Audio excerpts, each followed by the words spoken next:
Доброго дня всім. Вітаємо, хто до нас приєднався на другу нашу сесію, на зустріч, яка проходить разом з Staebler. Лекція, її презентація буде присвячена фундації Vuitton формування колекції. Ця зустріч проходить в рамках M17 International Collectors Forum. Сьогодні останній день. І ми сьогодні концентруємося на темі корпоративних колекцій. І що для нас важливо, що ми запросили саме кураторів відомих брендових колекцій, щоб вони змогли поділитися досвідом створення цих колекцій, управління, відбором художників. Тобто ми робимо запис цієї розмови і в майбутньому поділимося відео, але поговорити з нашою гостею можуть тільки ті, які сьогодні прийшли і приєдналися до нас. Що ж, про саму спікерку Staebler, мистецтвознавиця, арт-критикиня, кураторка Vuitton Foundation. З 2002 до 2007 року обіймала посаду кураторки у Токійському палаці в Парижі, а з 2007 до 2009 арт-директорки Creatorial Strategy. Також працює вільною кураторкою на міжнародних проєктах та пише для різних журналів, серед яких Верші, Франція та Румунія, Idea, Елефісель, Арт та інші. І я також дуже вдячна Тетяні Соловей, вона головна редакторка ТВ-24, я думаю, що багато її знають. Звичайно, можливо, і не потрібно представляти, але Таня погодилася приєднатися до нас і задати питання Клер і виступити, скажімо, не модераторкою, а учасницею розмови з нашою гостею. Dear Claire, Yes. I have made an introduction, and so now you have time for your presentation, and after that we will start talking and making questions. So Okay. You're welcome. Thank you very much. Hello. So hello to everybody. It's unfortunate that I cannot see the room, but I'm very happy to be with all of you today. I'm speaking unfortunately from Paris. I would have loved to be with you in Kiev, and I'm missing a lot Kiev and Ukraine, of course, since I haven't been there for too long now. So thank you very much for the invitation. And so I'm glad to be here with you today in this forum. So the invitation was for me to speak about my experience and my work at the Fondation Louis Vuitton. I started to work at the Fondation Louis Vuitton in 2012, 2 years in fact before the Fondation opened to the public. So I followed the 2 last, I would say, years of preparation of the building and the architecture, and of course of the program and the development of the project with the different artists involved. So in fact, this invitation, of course, is interesting, but in general, we don't communicate too much about the collection of the Louis Vuitton Foundation. It has been even like secret for a certain time. It started really, I think, the collection in around 2006. So in fact, it's still a quite young collection. And from 2006, the artistic director, Suzanne Paget, really start to work on the project and to start to invent this collection, even without having a space to present it. It was still a little bit abstract. At that time, of course, they knew that they will build a museum by Frank Gehry, by the Canadian-American architect. But of course, the project was ongoing and in progress. So for quite a long time, Suzanne Paget was involved in building this collection. But of course, there were no information, nothing was really circulating about the collection. So, and still actually today, after 7 years of opening of the museum and of the fact that we are, of course, welcoming audience and really like doing different things and different projects in the building in Paris, we actually communicate on the collection only when we present the work to the public.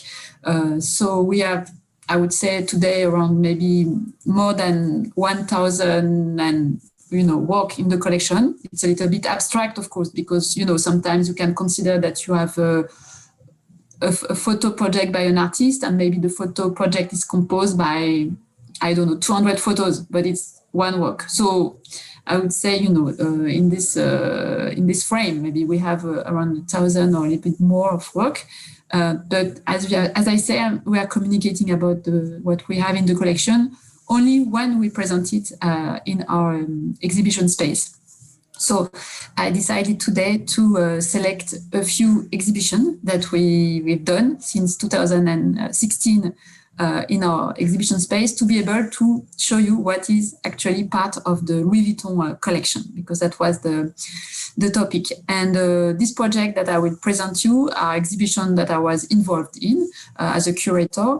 And so it is for me even like more interesting to present you today. So in fact, maybe I will share my screen now with my presentation, if I can. Yes, please. Yes. So if it's okay, I think I do like this. So you can see my presentation, I guess. No, not yet. No. No? Okay. Sorry. So it was online. So I do. So I will share again. Maybe this is like this. Okay. So now at least you can see already an image of it. Yes. Okay. And so maybe I put it on full screen. Yes.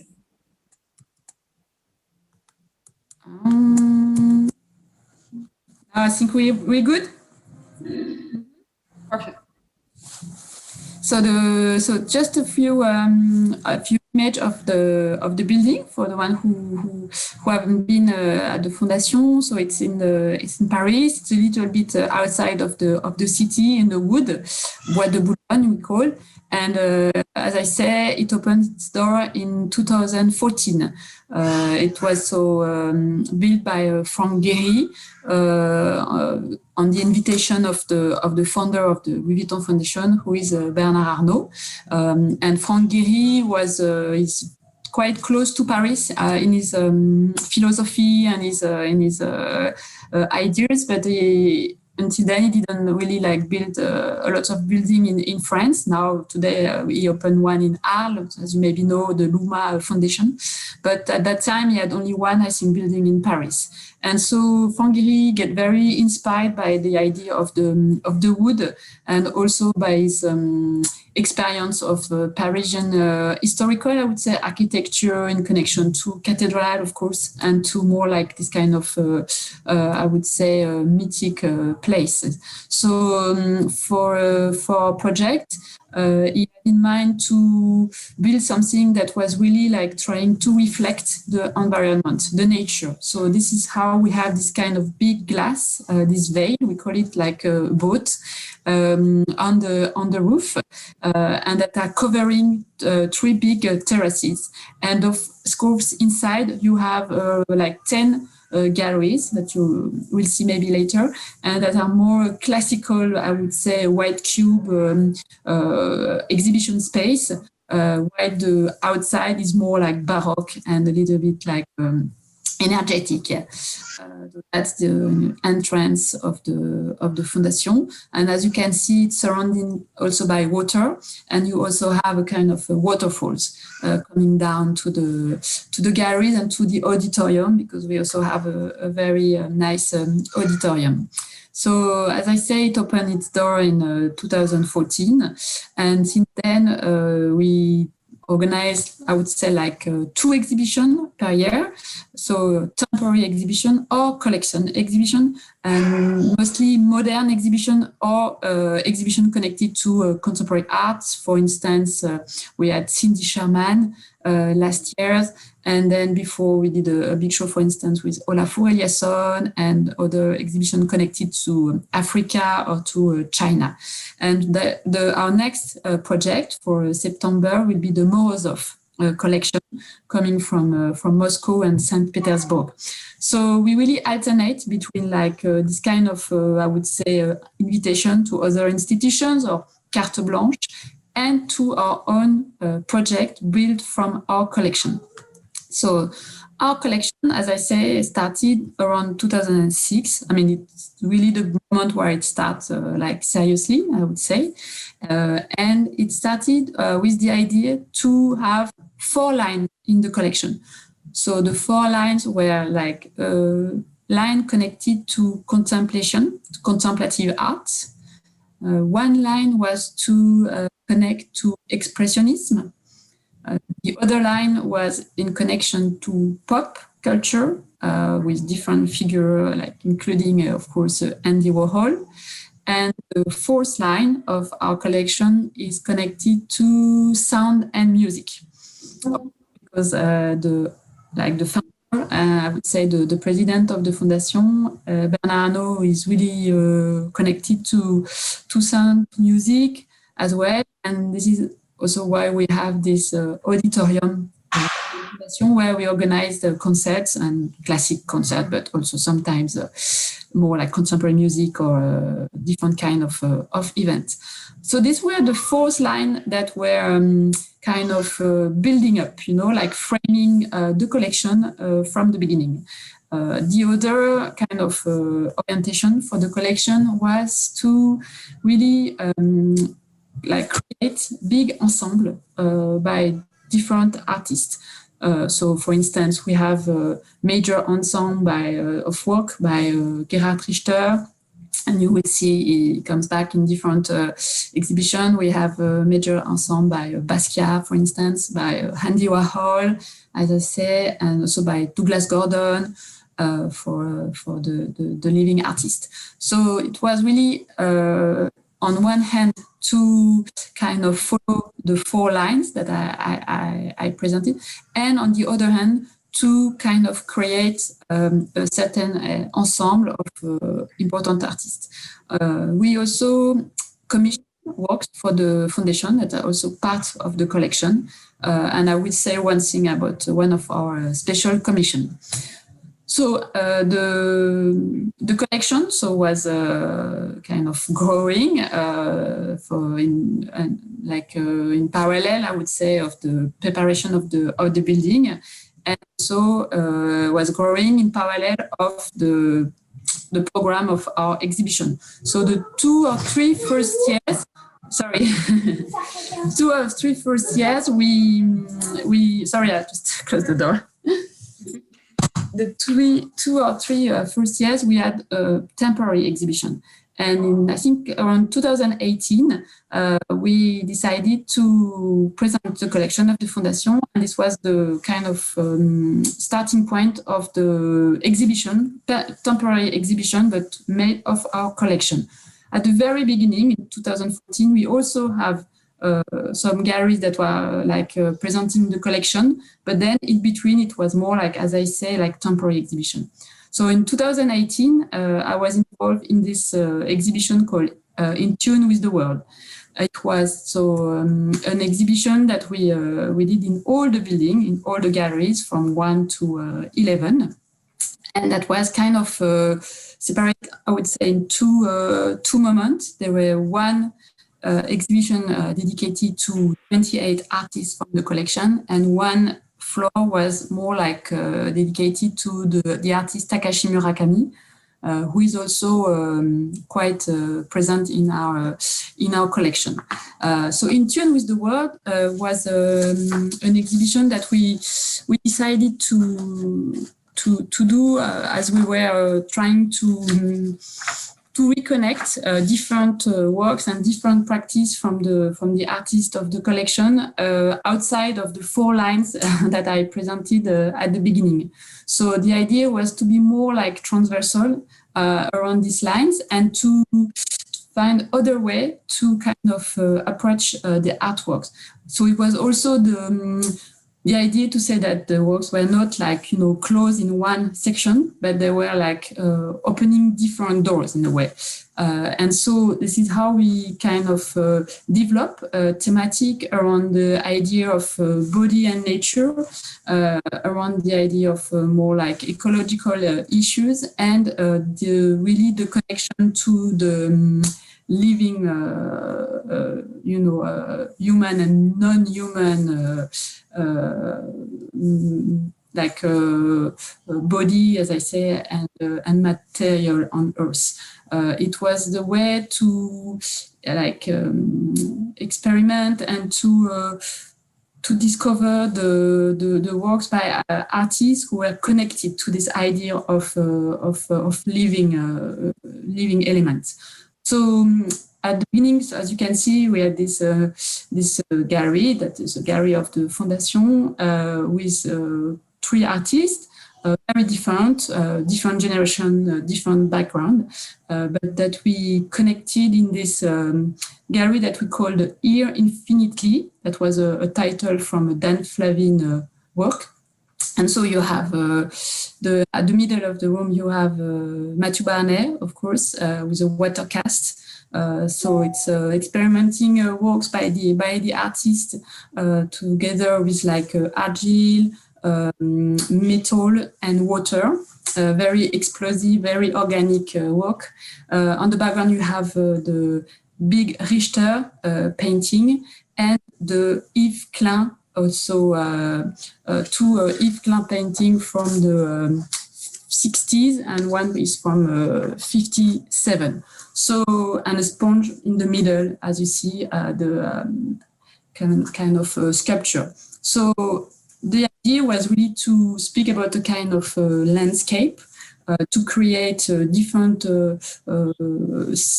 feeling of the, as I say, the material and the idea of landscape that was really like reinforced maybe by the pierrig that you can see on the, I guess for me at least it's on the left, a kind of aquarium that pierrig, is making with really like living elements, little crabs and little fish that are like evolving on a kind of sand mountains, black sand, little mountains. And on the back you have a Polke painting, which is also very interesting because it was a painting made with different kind of pigment and also kind of evolving material.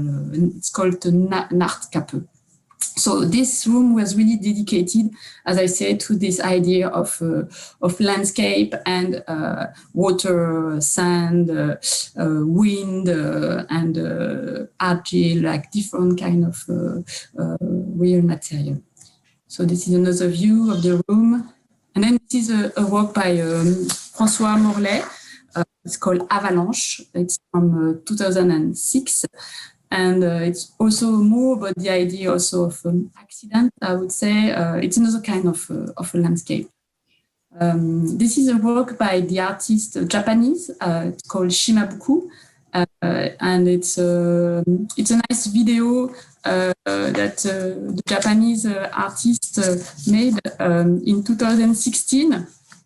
And in fact, he discovered that, like in the 70s, kind of a monkey, kind of monkey from Japan, from the mountain, that were used to live in a very cold area, were brought to Texas in the United States, where it's quite, as we can imagine, quite warm, for like a kind of experience. And this monkey, I mean, maybe some died, some survived, and they're still in Texas today. And so Shimabuku, he decided to try to to find again these Japan monkeys, and he brought them like ice, you know, and he make a little video where he's trying to see if the monkeys have the memory of the ice, in a way, of the snow. This was another gallery from this still the same exhibition with 3 artists from the same generation. We have Willem Sasnal, Adrienne Villaroras, and there were as well the video by Cyprien Gaillard, and it's a French artist. And 3 actually works were connected to the idea of reappropriation, and how also artists like work with standard or image from the past and from other artists, and it was also a way to speak about the human figure and its fragility. And that was the last floor of this part, at least of the exhibition in tune with the world, where you can see a big ensemble by Giacometti. I think I would say that Giacometti is maybe one of the oldest artists in the collection of the Fondation, but is also a very important figure for the collection. So we have maybe 10 works by Giacometti, some works that we were presented before, and some works that were presented for the first time. On the image, you can see as well we have a Klein, anthropometry de Klein. So it's also about the idea of how the body become a pencil in a way, and also about the nature of the human nature, and the question of also of falling and of resisting to the environment. The title of this section was L'homme qui chavire, and L'homme qui chavire, of course, is the title of Giacometti works. You can see another view of the room, and also Kiki Smith was also in this exhibition. So it's the American artist with a bronze sculpture. And so Kiki Smith, we also have a few works by her in the collection, also for interest for the figure of the animal, and including the birds, and so the feminist approach to art. So there was the end of there were Maurizio Cattelan as well in this exhibition. I mean, I don't have an image now. On this floor, we also had Dominique Gonzalez Foster with an animation and a film by Pierre Rig. And here it was Andrea Crespo and Bonnie Rogers. So 2 very young artists based in America, making more like 3D photos or like drawing with also, digital intervention, and only to show that in the collection we are also very interested by young artists, young position, and we always have like an eye, an interest for the young artists. So really the collection make the kind of a big, I would say, gap between Giacometti and the young artists like Bonnie Rogers.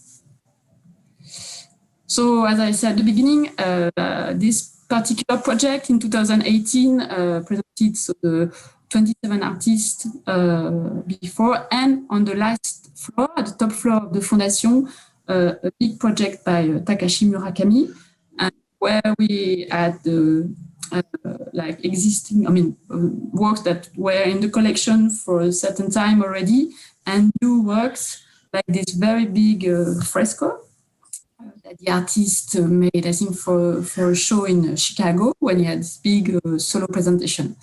And so this project is from 2017 or 16, I think, and it was it's called When the Octopus Lost Its Legs or something like this. It's very interesting, very immersive, big presentation, big works by Takashi, where the artists kind of revisit traditional painting from Japan and mixing together with different references.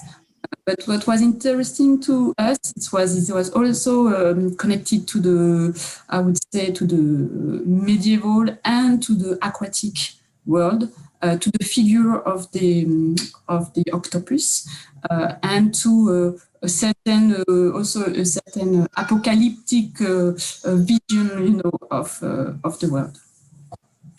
And then a second big group exhibition that was also only composed by works from the collection was the Parti pris de la peinture. So it's a French title, but it's Parti pris of painting. If you understand, I mean, it was an exhibition connection to painting, as you can understand.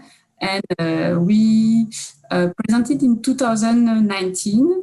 So it was at the same time as a Courtauld exhibition. So I don't know if you know the Courtauld collection. It's a collection, very important collection in London from modern art, combining many French artists like Monet, Seurat, and more, and Renoir. And so in parallel to this Courtauld exhibition, we, with my colleagues, we prepared an exhibition looking at painting on a different way, I would say, and how to kind of review our vision of on painting, and also because in our collection we have like a few painting artists in the collection and painters, and the idea to really rediscover all the time what is to make painting today, how we can look at painting today. It's an important question for us, I believe, and so it's quite then present in the collection. So for the painting collection, we also have different generation of painters. So this is what is also interesting, and we have as well a kind of a big ensemble by different artists. So here, for instance, you have a big room. It's a gallery 4. If you've been at the museum, or if you planning to come. So in this gallery 4, we presented the John Mitchell. You can see on the wall. So John Mitchell is a very important artist as well in our collection. You know, this American female artist. She was born in 1933, I think, and she died, unfortunately, in 1985. She was based in Paris, not in Paris, but in France for a certain time. She was in Normandy. She was really living very close to Giverny, where, of course, Monet has his studio. So John Mitchell will have an exhibition at the Fondation in 2022, if you come to Paris. But so in 2019, we present the works from our collection in our exhibition. So you have 3 big works by John Mitchell, and in the center, a sculpture by the artist Carl André, so also an American artist. We have this big sculpture called Draco. It's a red cedar, kind of wood, that the artist made this sculpture in 1979 for an exhibition he did in Belgium. And so we were interested to have this kind of dialogue between sculpture and painting with these 2 figures that are very different, I think, but we like the way to kind of create this diagonal in the gallery. Then in the gallery 5, we presented still like the works from the collection. So around the idea of action and movement, with like artists from the 70s and also young position. So in the middle, you also have a sculpture. It's Robert Breer. It's an American artist who is doing this kind of, he made that in the 70s as well. They are very slowly moving, white, minimal sculpture. And so you cannot see it, but it's really, really slowly moving on the floor. It's surrounded, as you can see, by the Daniel Buren and also a work by Soto on the back. And sorry, I saw because maybe I cannot see it because of my screen, but on the right, for me at least, you have a Wade Gutton, also a big painting. Wade Gutton, that you maybe know, is an American artist. He's maybe in his 50s now. And the particularity of Wade Gutton is that he's printing on very big, like a printing machine. Is I think most of his work, maybe all of his work. So he's taking pictures of different texture, material, or sometimes just like just printing big white documents. And sometimes with the accident of the print, you get like abstract painting. And here for us in this exhibition, it's a photo of his floor in his studio that is like doubling. So you have twice the same photos, as I say, print on a very big format. So Wade Gutton is also like kind of redefining the question of painting, the question of the author, of the painter, and what is to make a painting or to ask a machine to make the painting. So these are different questions that were also interesting for us. In this gallery, it was a dialogue between Alex Katz, also American artist, more like figurative, and Gerhard Richter, that was on the other side.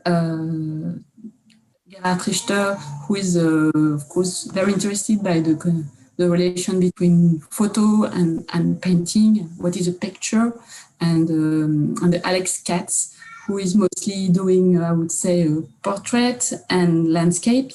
And of course, the color is very important also in Alex Katz's work, but it's mostly the question of light, is how he can capture the light in his work, and is mostly painting the landscape that are like surrounding him when he is in his house in the United States. So really like the countryside, what is like very simply what is surrounding him, and his like his family, his wife, people close to him. So there is something like very evident, very close, and at the same time, the way it's painted, it's also kind of course, non-realistic. A little bit like detached from a reality.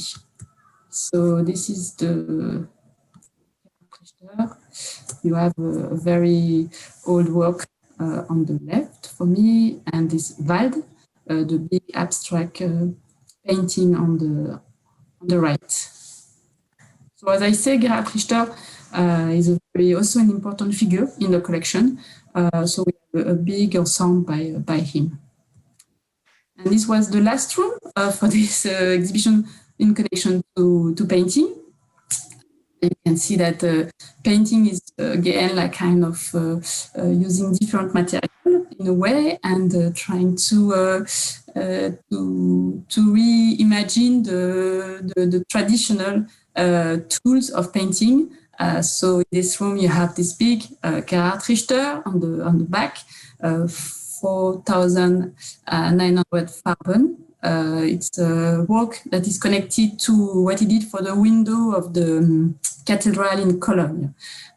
So it's a kind of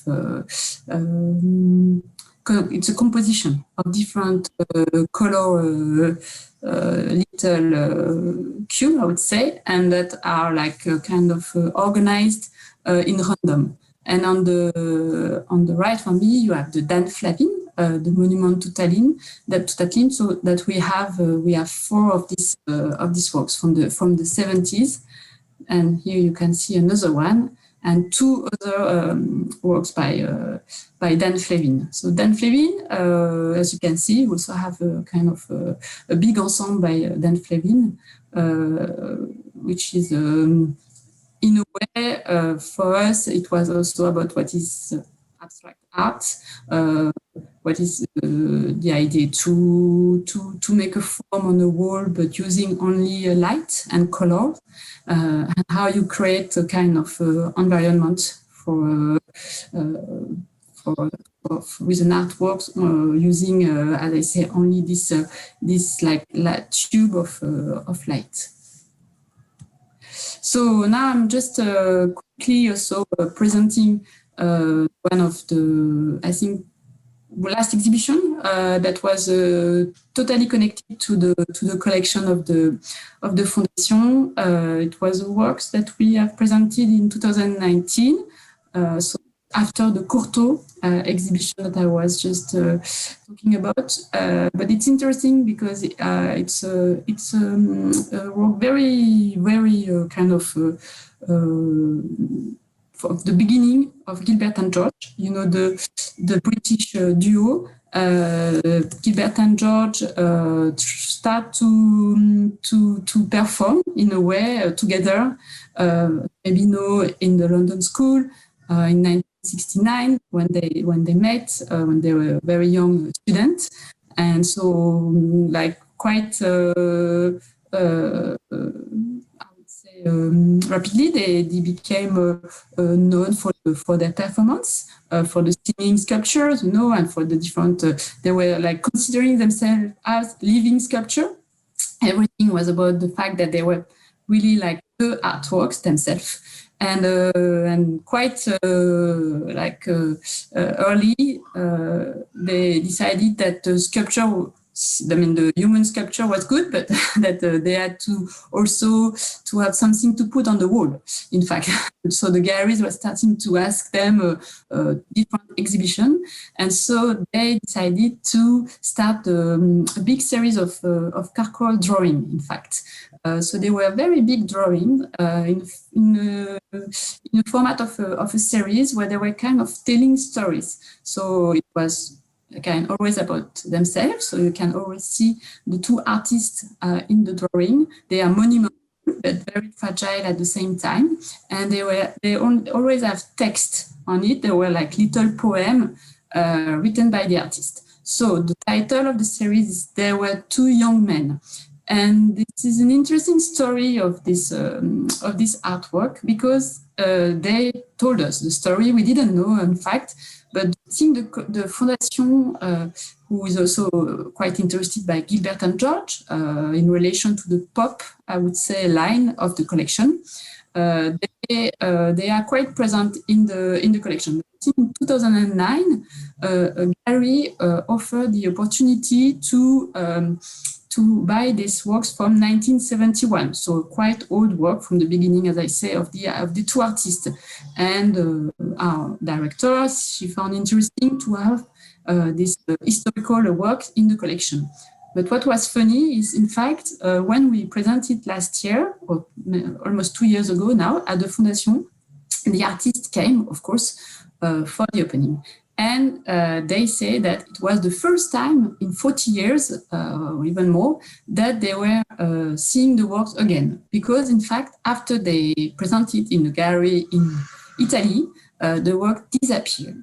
And during more than 40 years, nobody knew where was the work. So here you can see only 1 drawing, but actually there is 6.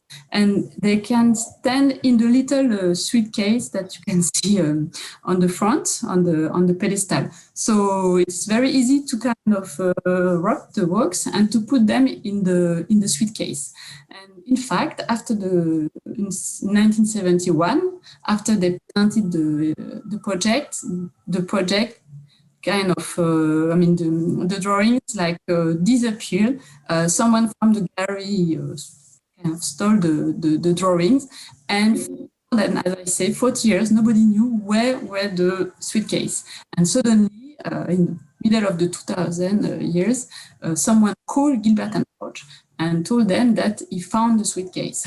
And so Gilbert and George told the guy, call the police. And then they finally managed to, the gallery, I think, finally managed to get this suitcase back. And this is how, after the work finally came to the Fondation. So there was the Gilbert and George series that we presented. And so I would say something as well about the special commission that we have presented for the Fondation. I mean, for the architecture, and so that are also part of the collection because they are like made for the building, and so the idea is they can eventually be removed one day, but mostly they stay in the building. So, for instance, the project by Eliasson called Inside My Horizon.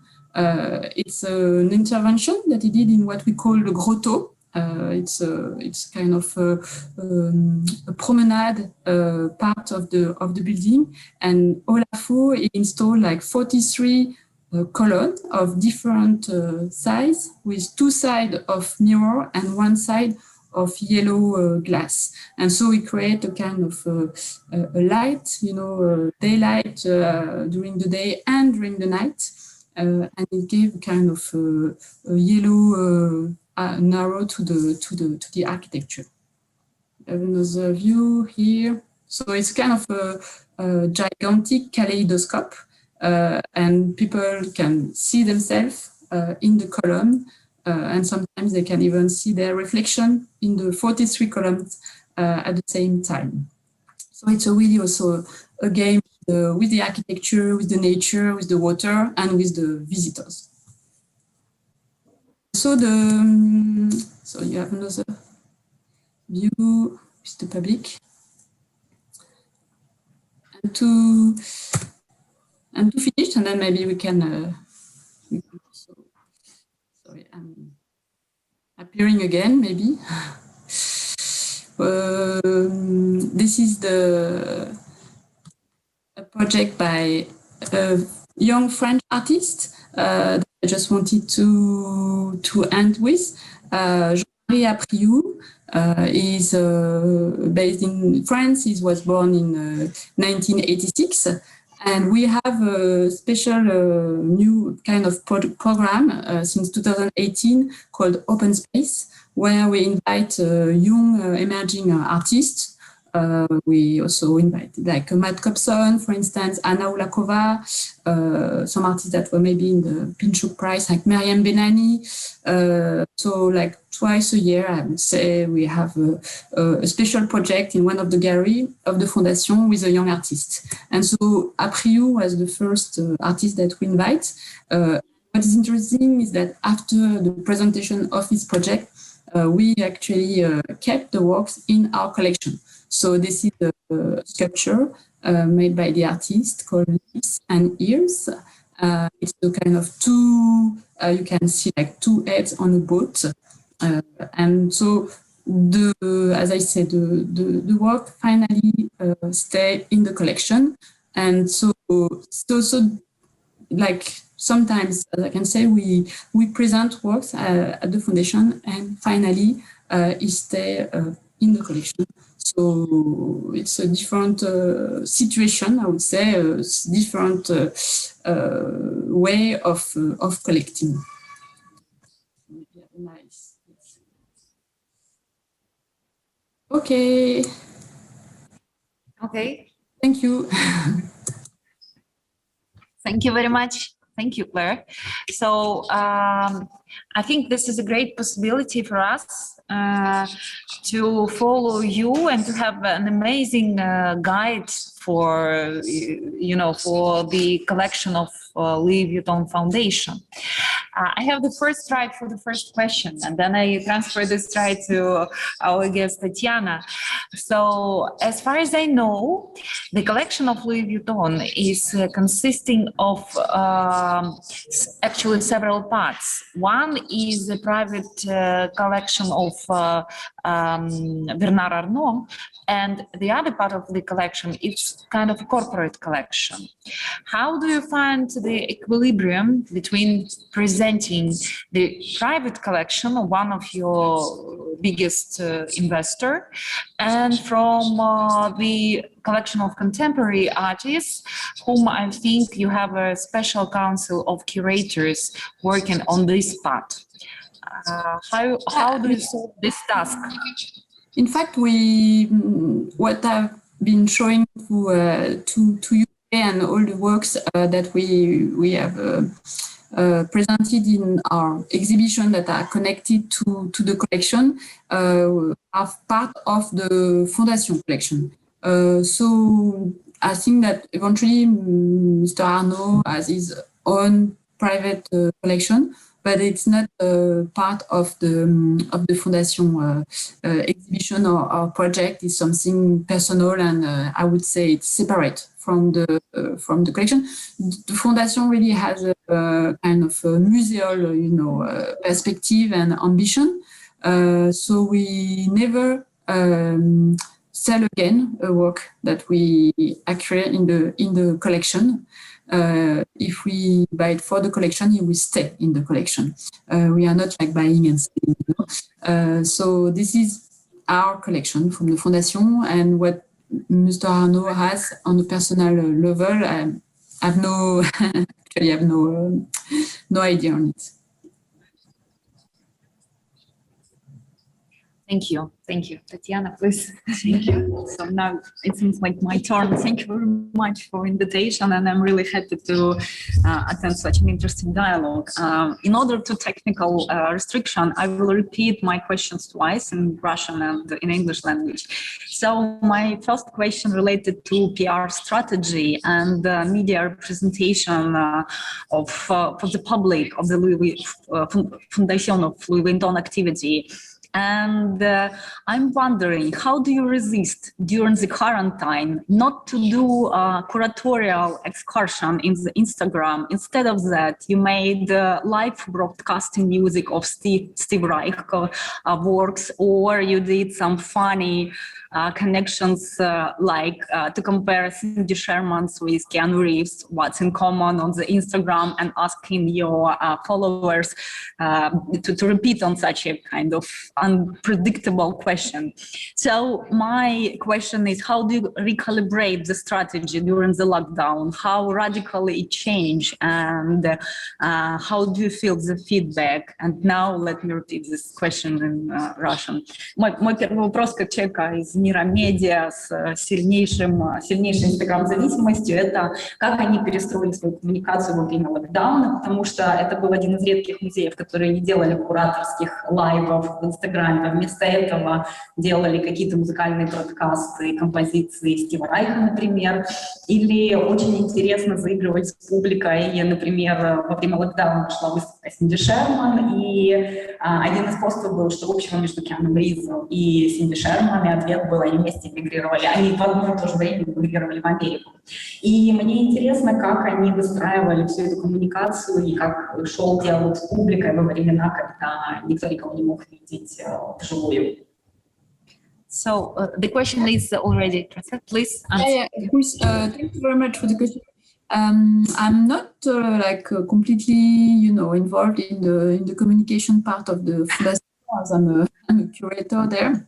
But of course, I work also closely with my colleagues who are working on this specific field. I think that, of course, the situation, as you said, like the sanitary situation, was a little bit of a surprise for everyone. When it happened, we were close to the public, but we were preparing the Cindy Sherman exhibition. But then, of course, we had to stop the preparation and we had to postpone. So at the beginning, I think for my colleague, the idea was to each week on the social network to come back on one of the exhibitions that we did previously, and to, for instance, I think two Facebook Live, one on Olafur and one on Gilbert and George. But we were trying to kind of rediscover the history of of the exhibition of at the Foundation, knowing that our history is quite short because we started only in 2014. So we don't have like the MoMA or, like the Guggenheim, 40 years of exhibition history, or even more for the MoMA. So what we were doing is to focus on one project, and then, of course, to present also what happened around this project. So, for instance, we had the MoMA exhibition, I think, in 2018, and so Steve Reich, actually, did a concert during the MoMA exhibition. And so when we did the week about MoMA exhibition, then I think probably they rebroadcast the concert by Steve Reich. But in general, I think for this sanitary situation, we focus on the history of what we did previously, because we have a kind of good, I would say, habit at the Foundation, which is the same maybe in the other places, but we really make a good archive of everything. We try to have a video clip of the exhibition, interview with the artists, captation of our different events. So then our colleague from the communication, together with the curatorial team, were trying to edit this material for the different format like Instagram and everything. And then, I'm not very involved in this part, but the people from the communication, they try to kind of make things a little bit like appealing for the audience, and to organize like interaction or little games, and so they found different format for this, and maybe Cindy Sherman is a good client for it because the artist is quite remarkable and really like attractive for the great audience, and so they kind of invent, I would say, a different format for the social network. But for us mostly is to advertise on the archive of our exhibition, past exhibition. Okay, the next question is regarding curatorial strategy. From the user's experience, it seems that you have two types of the exhibition. First is the blockbusters, such as double exhibition of Jean-Michel Basquiat and Egon Schiele. And second is, let's say, art house exhibition based on your own collection, which more reflective, less pop in a good way. And how do you balance these two kind of different type of the exhibition, which I believe attract different numbers of attenders in the foundation? No, you're right. I think that from the very beginning, it was the idea to have modern and contemporary art. And as we know, modern art attract more people than contemporary art. But then, of course, you have figure like Basquiat or like Schiele. I don't know, Basquiat would say early contemporary. It's already difficult to really, it's not a modern, of course, artist, but he's also already an icon in a way. And there were no exhibition, I think, of Basquiat in France since more than 15 years, So it was interesting to kind of, today, especially as we know that many things are moving, many lines are moving. It was interesting to kind of present again this artist in France, also because he has a story with France, with his background and with the fact that he came a couple of times in Paris, and he was connected to some poet and filmmaker and artist from France. But then, the balance is to, as I say, have more like modern exhibition and contemporary exhibition. And at the very beginning, we opened with Olafur Eliasson. And then we had this, The Key of a Passion. It was an exhibition of more like masterpiece from from the Impressionism, I mean, post-Impressionism and Matisse, like Giacometti as well, until Bacon, for instance. So, I mean, but in fact, it's the same kind of global story, I would say, or global art story. For us, it's always very interesting to connect this modern, position to early contemporary or to very contemporary artists. Matisse, I think, is an artist that you can, I mean, that many artists are already today, trying to reconnect or to always to discover again. So even Alex Katz, or maybe even young artists that are working today on painting. So for them, in a way, it's one same big and global story. But of course, it's shown different strategy. The thing as well is we did in 2016 a show connected to or 18 to the African art scene. It was one exhibition dedicated to Pigozzi collection, that is one of the most important private African art collection in the world, and one exhibition was dedicated to the South African art scene, and actually one floor with the artists from our collection in connection to Africa.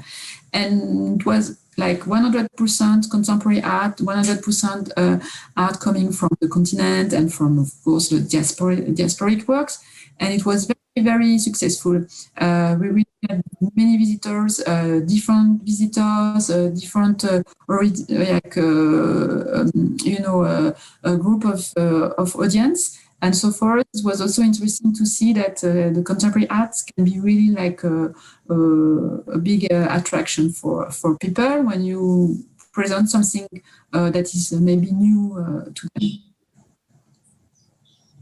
Okay, one of the most important question is in the next 50 years, I believe, the building done by Frank Gehry will pass to the Parisian city government. It was decision made before the opening of the foundation. What was the reason behind such a decision? It was the as I say, the contract, the decision from the very beginning, because of course the land is the property of the city of Paris, and so the contract, I mean the deal, was that Bernard Arnault will use this land to build a museum, and it's not. I mean, I think it's maybe the same with Bayeler in Switzerland, and Rien and the city of Rien. It's not something very unusual. I mean, it happens in other situations. So in 50 years, so we've been only now 6 years or 7 years, so we still have the time. But yeah, the idea is that the building and everything will go to the city. So we will see. I don't know if we will be around. But finger crossed. Yes. Yeah, I was lucky enough to attend the exhibition of the opening, actually, of the Foundation Louis Vuitton, and was completely excited seeing Olafur Eliasson exhibition. Okay. And as a person with a strong background in fashion and sustainability research, I easily connected two dots. The first one is Olafur Eliasson, who seems to be one of the prominent artists. Hello? Sorry.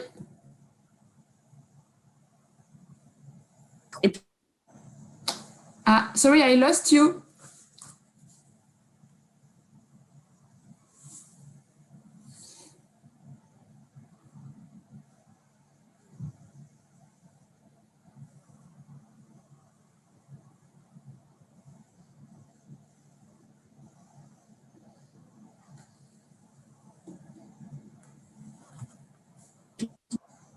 What's that? Claire, do you hear us? Now, yes, but the technical. Sorry, there was a technical.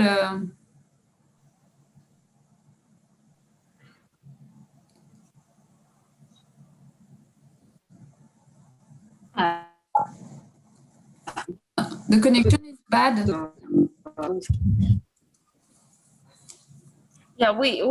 Yeah, just a minute. We will in Russian and then. I didn't get the question. Sorry. Can you repeat the question? Yeah, sure.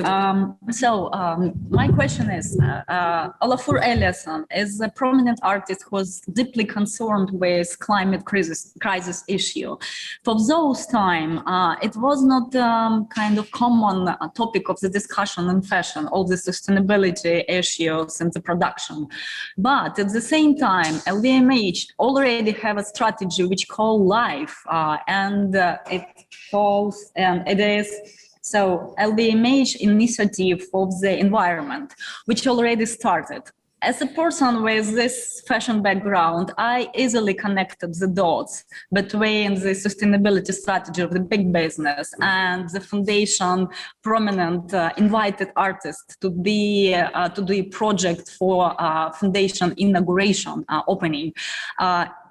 Do I imagining this connection, or it was indeed, and it was a purpose to have exactly this direction in the first project of the foundation? I mean, I think, it's the Fondation project is very disconnected to all the rest of the activity of the LVMH group in a way. It's very specific. In a connection to contemporary art, contemporary culture and poetry, music, art. I mean, it's really our focus. And the decision, I think, to invite Olafur Eliasson was because our artistic director, again, Suzanne Paget, she actually did a project with Olafur at the Musée d'Art Moderne in 2002. And for her, it was just very natural, in fact, to open the Fondation with such a great artist, so visionary and so, strong in his work and in the dialogue he can have also with architecture. So they were not like so much consideration about the relation to the other activity of the LVMH group. It was really about the importance of Eliasson and what he was telling to the world at this particular moment, and the way that he could really be the one that can enter in dialogue with the Gehry building. And his work at the Fondation exhibition, was the title was Contact.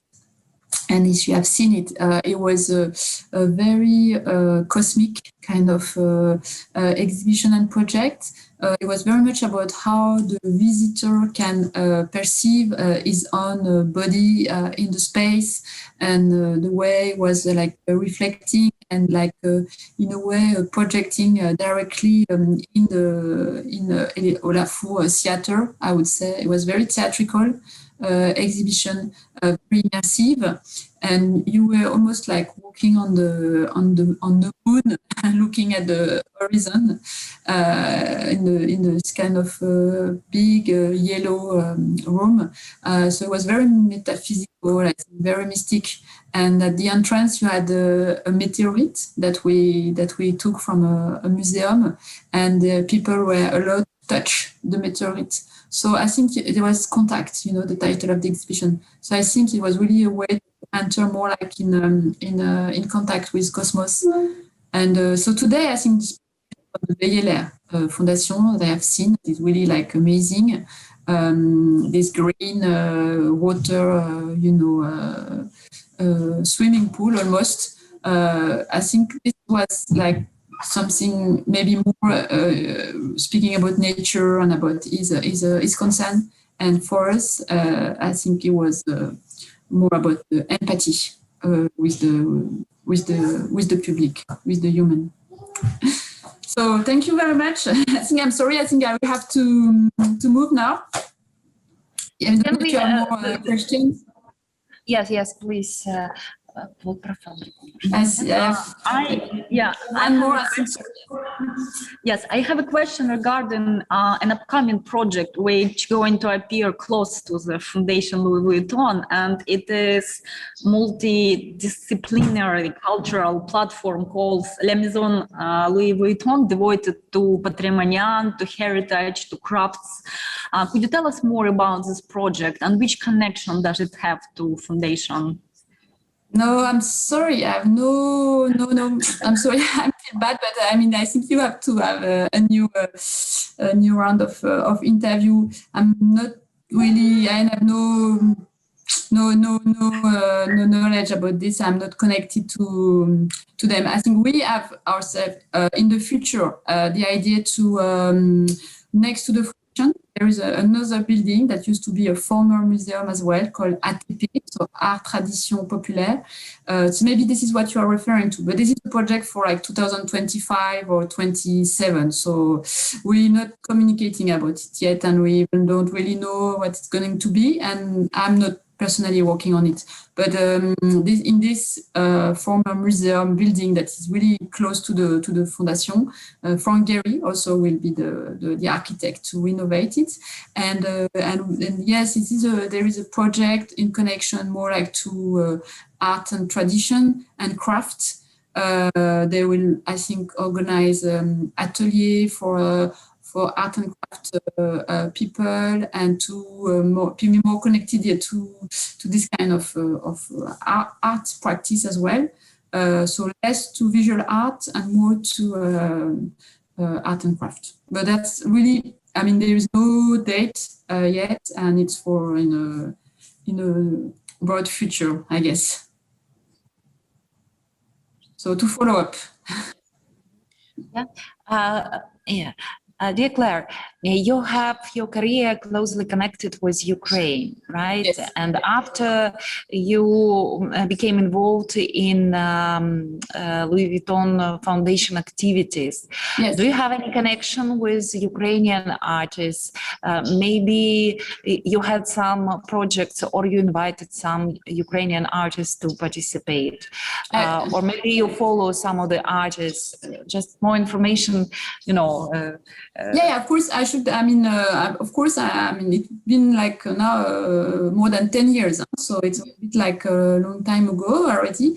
But of course, I'm still following as much as I can of course the Pinchuk Art Center activity and program. I'm always trying to follow up on the artist also a project. I met with Nikita Kadan recently in Paris, where he has a gallery. So we had also a conversation on the different on what's going on in Ukraine. Of course, my good friend Aleftina Kahit that I haven't heard in a while now, but I'm still really also trying to follow up on her work, and Zana Kadirova as well.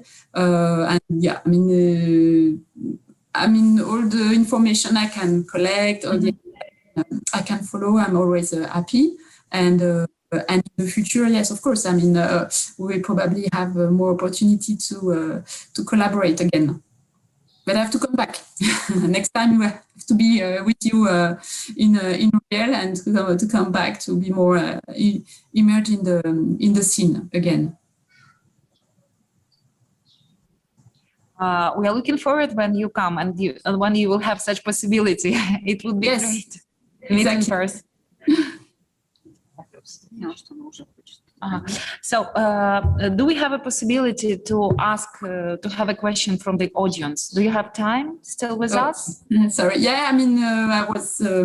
Yeah, I think, of course, if you have one, maybe it's one question. Okay. Есть вопросы вот к нашему спикеру? Пока нет, да? Да, пожалуйста. Yeah, well, you can, or we can translate if you want. Да, это я могу. I'm not sure if you see me, Claire. Hello. Yes. Hello. Thank you for your great presentation. It's been a pleasure. So I visited the Fondation several years ago, and it's been such a great experience, especially walking along the grotto.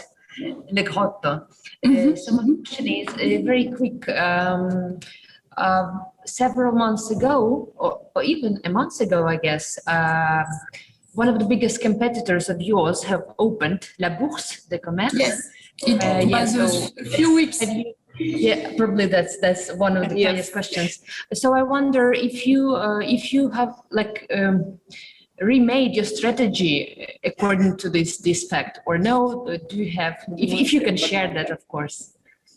Yeah, they opened actually really only a few weeks ago, you know, and at the same time the Luma Foundation, as I say before, in Arles also opened a big, huge exhibition space. But I think, well, we didn't really adapt anything special because again, of course, the situation is a little bit still difficult, as you can know, everywhere. And so, for instance, our foundation is not open at the moment. We will reopen only in September. We have no exhibition currently. And so the fact, everything was a bit postponed. So the Morozov exhibition was supposed to happen before. And now it's like only happening now. And in a way, I would say only that the world situation and all happens in the last 2 years or year and a half, really doesn't really give us the opportunity to make any specific strategy. And in fact, we knew for a long time that the Pinot collection will open in Paris, and in a way it's very positive. It's a good emulation. The Pompidou Center will close its door for at least 4 years, I think, in 2023. So it will be a big gap, missing in the cultural field in Paris. Good that other foundation also can exist, even if it's really not comparable. And we are speaking about public museum and private initiative. But of course, it's still a big addition for the public here in Paris, for the tourism and for everyone. So we're different in a way. We have, as I say, we really have our strategy mixing contemporary art and modern art.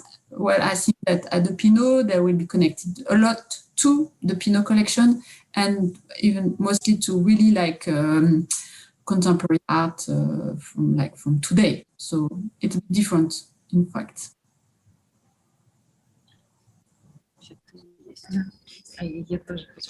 So, dear Claire, I have a question.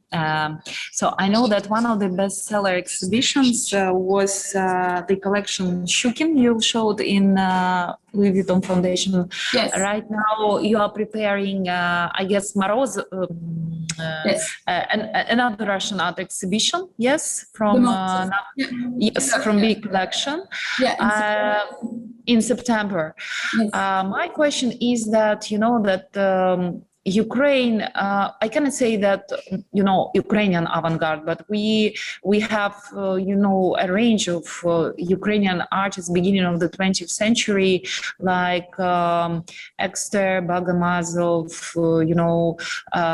even Malevich, he wrote himself as a Ukrainian artist. So probably, maybe sooner or later, you will have some very good exhibition of avant-garde art with some participation of Ukrainian, Ukraine, I guess, in this project. What? Sorry. See, the Shtukin exhibition and the Morozov exhibition, they are exhibition organized by external people.